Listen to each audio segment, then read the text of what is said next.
OWIC ကရှိပြီးတော့မြန်မာပြည်ကိုပြန်တယ်ခွင့်ပြန်နေပေါ့ဗျာ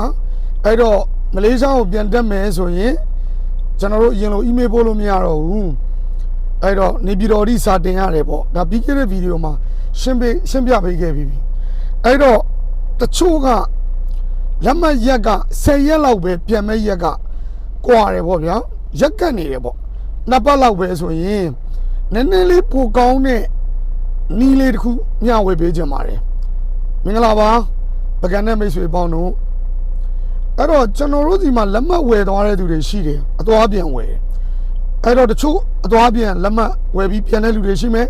ကိုယ့်ဟာကိုယ်ကုမ္ပဏီကဝယ်ပေးပြီးတော့အဲ့လူတွေပြန်တက်မယ်ဆိုရင်အနည်းဆုံးချိန်2ပတ်တော့ယူရမယ်အဲ့တော့2ပတ်ရဲ့အခုဆိုကျွန်တော်မှာ customer တယောက်ကမအေးပဲထားပါတော့ဗျ28ရက်နေ့လာ28ရက်လာဆိုကျွန်တော်သိတဲ့အချိန်မှာ10ရက်လောက်ပဲလိုတော့တယ်အဲ့တော့ကျွန်တော်တို့အမြန်လောက်လိုက်တဲ့နီးလေးကကျွန်တော်တို့အမြန်ချောပိုးနဲ့မပို့တော့ဘူးနေပြည်တော်မှာရှိတဲ့မိတ်ဆွေစီကိုအဲ့လိုအပ်တဲ့စာရွက်စာတမ်းတွေအားလုံး email ပို့ပေးလိုက်တယ်ဟိုကနေပြီးတော့ print ထုတ်လိုက်တယ်ချက်ချင်းပဲလုံသမားဝန်ကြီးဌာနမှာတော့တင်လိုက်တယ်ပေါ့ဗျာအဲ့ကြတဲ့အခါကျတော့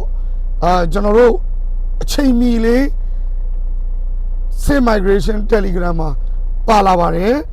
အဲ့ဒါကြောင့်ဒီနီးလန်းလေးကိုမျှဝေတာပါအခုကျွန်တော်မှာ February 9 ရက်နေ့လာမဲ့ customer တွေ30ပြန်လာမဲ့ customer တွေကတော့ကျွန်တော်အမြန်ချောပို့နဲ့ပို့လဲရပါတယ်ခုနနေပြီးတော့ကနေပြီးတော့ပဲတငယ်ချင်းစီကိုပို့ခိုင်းပြီးတော့ကိုယ်တိုင်သွားတင်တာလုပ်လဲရပါတယ်တချို့မေးခွန်းမေးကြတယ်လူကိုယ်တိုင်သွားတင်ရမှာလားတယ်မဟုတ်ပါဘူးသွားတင်ရင်လဲသွားပေါ့နေပြီးတော့သွားခြင်းဒါပေမဲ့အဲ့ဒါ requirement နဲ့မှာလိုအပ်ချက်တွေမှာမပါပါဘူးအရေးကြီးဆုံးကဘာလဲလို့ပြောရင်ကျွန်တော်တို့စာရွက်စာတမ်းတွေကြီးလင်းလေးဖြစ်နေရမယ် very clear picture ဖြစ်နေရမယ်အဲ့ဒါအရေးကြီးဆုံးပါပဲเนาะ very clear picture ဖြစ်ရမယ်အဲ့တော့လိုအပ်ချက်က9ခုပါဖောင်ဖြည့်ရပါမယ်နောက်2026ဖောင်လေးကျွန်တော်ပကံနဲ့ Facebook မှာတင်ထားပါတယ်ဖြည့်ပါဆိုင်းထိုးပါနောက်တစ်ခါကျတော့လင်းလက်မှတ်ကြီးလင်းလေးဟိုကလောက်ပါရအနည်းဆုံး2ပတ်လောက်တော့ချပါခွင့်စာအရေးကြီးပါတယ် leave letter ခွင့်စာဒီ company ကကိုယ့်ရဲ့ permit ထဲမှာပါတဲ့ company နဲ့ခွင့်စာမှာပါတဲ့ company တွေတူပါမယ်ခွင့်စာမှာဖုန်းနံပါတ်တို့ email တို့ပါဖို့လိုပါလိမ့်မယ်ဒီ OWIC ကရှင်းတော့အဲ့တော့ OWIC ကမှာပါတဲ့ထွက်ခွာတဲ့နိုင်ငံနဲ့အခုကိုပြန်ထွက်မဲ့နိုင်ငံနဲ့တူဖို့လိုပါတယ်စသွားတော့ကစင်ကာပူသွားရတယ် OWIC ကနဲ့အခုစင်ကာပူကနေပြန်လာပြီးမလေးရှားလာတယ်ထိုင်းကနေမှမလေးရှားပြန်လာတယ်နိုင်ငံမတူရင်လည်းနည်းနည်းလေးခက်ခဲရှိနိုင်ပါတယ်နော်ကိုယ့်ရဲ့ပါမစ် e-pass စာရွက်ပေးတဲ့အခါမှာကျူအာကုတ်ကိုကိုယ့်ဟာကို print ထုတ်ထားတဲ့စာရွက်မှာကျူအာအရင်ဖတ်ကြည့်ပါ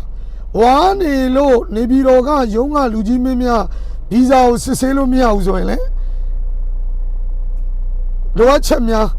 ရှိနေပါသဖြင့်ပြန်လဲတင်ပါဆိုရင်ကိုယ့်အနေနဲ့ကြံ့ကြာနိုင်ပါတယ်ပြီးတော့ကျွန်တော်တို့စိုက်ရောက်တုံးပေါ့ဗျာ arrival တုံးပေါ့အဲ့တော့ကျွန်တော်တို့ခွင့်စာမှာပါတဲ့ဘယ်နည်းကတော့သူခွင့်စာယူသွားတယ်ဘယ်နည်းပြန်လာမယ်ဆိုတဲ့ date ဒီအခုကျွန်တော်တို့မြန်မာပြည်ကိုတကယ်ရောက်တဲ့ date လဲခွင့်စာနဲ့ညီဖို့လိုပါတယ်အကြောင်းကြောင့်လွဲနေခဲ့ရင် company ကိုခွင့်စာပြန်ရိုက်ခိုင်းမှာဒါလေးလိုပါတယ်ဘာလို့စာမျက်နှာကကိုဓာတ်ပုံပါတဲ့စာမျက်နှာလေးကိုကြီးလင်းလေးမိတူဆွဲပြီးတော့အဲ့ဒါတွေအားလုံးပို့ပေးဖို့လိုပါလိမ့်မယ်ပို့လို့ပြီးဆိုရင် Safe Migration Telegram page မှာစောင့်ကြည့်ပါတော့အဲ့မှာခွင့်ပြုပြီလို့ပြောရင်ခွင့်ပြုတယ်လို့ပြောတဲ့စာရွက်ကိုဖုန်းထဲမှာလည်း save လုပ်ပါပြီးရင်print လည်းတော့ထုတ်ပါအဲ့ဒီစာရွက်